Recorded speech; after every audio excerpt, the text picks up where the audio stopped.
What's happening, the tube of you? Now, what's happening, YouTube? Out today with my dog by the river. Beautiful little spot. Nice and deep, lovely for a swim. I've posted videos of the dog swimming underwater down here to get chicken. But this is the Thump 140cc. New grips, new handlebars, new plastics on the way. It's my mate's bike. New carb, which stopped it being horribly spluttery, like it was being choked. Yeah, so she runs sweet now. We got my 1500 watt e-bike, fully charged, new big chunky 2.3 rear inch, 2.3 on the width, 27.5 wheels anyway, just so it's a bit more effortless to ride and glide instead of having smaller wheels. Yeah, the batteries ain't cheap. They're like 350 quid for my battery. The hub motors, you can see, is brushless on the back.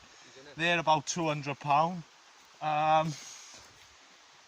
Yeah, the bike brand new was the most spend really, but then when you factor in an LCD screen, like I broke mine, that's 50 quid.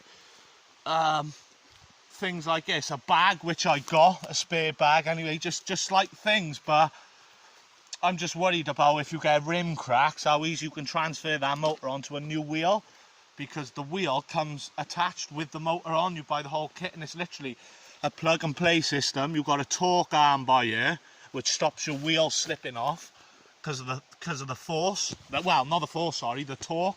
The torque's instantaneous on this.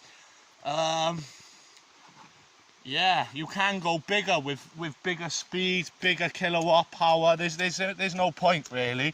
Anything over 20 mile an hour and you are pushing it really. I like to keep it at 18 miles an hour to 21 mile an hour, and honestly I'll get everywhere. Anywhere and everywhere. This is the thing with bikes like these now, you know, anything with a petrol engine is loud. People don't like it, you get noise complaints. They call it noise pollution. Like, we live in South Wales, in the middle of nowhere, very, very, very out the way, and we still get complaints. The tracks, the motocross track can only open on certain days.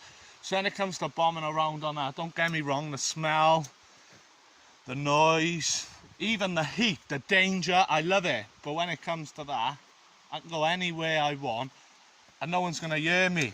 Like, I've coined a new term for this now. Well, it's always been a term anyway, but I call it whizzing. Because literally you just whiz anywhere in the town within 20 minutes. I can get anywhere within 10-15 miles in about 15 minutes, not even that. 15-20 minutes if I push it hard, like, you know. That's anyway. The only thing I can say about these brushless motors on the back is they don't like hills. So when you do come up to a hill, you have to put in the highest pedal assist and pedal, and you can feel the resistance in the pedals because the motor struggles. So I was thinking about even putting a front wheel drive kit on, so I have a two-wheel drive, because most of them come out the factory with Bafang motors, which are mid-drive, which are sometimes geared, which work for hills, low-end torque, high-end torque. So yeah, it's just all about experimentation. But as a little Frankenstein bike, as I call it, it's not bad, is it? Do you know what I mean? For the best part of 800 quid, £1,000, you can't go wrong really. And people think it's a lot of money, but you're going to spend that on fuel running about for a couple of months. So, and this you don't notice with the electric, so bam. But I'm going to leave it there, guys. This is the little spot we got, my dog, and yeah, I'm going to leave it for now. I'm probably going to get a CRF 250R running, guys. Well, I'd say running, she's put together. We need a new front sprocket.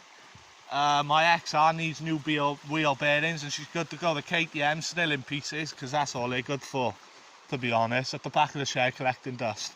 Right, over and out. Ta-ra guys, stay safe.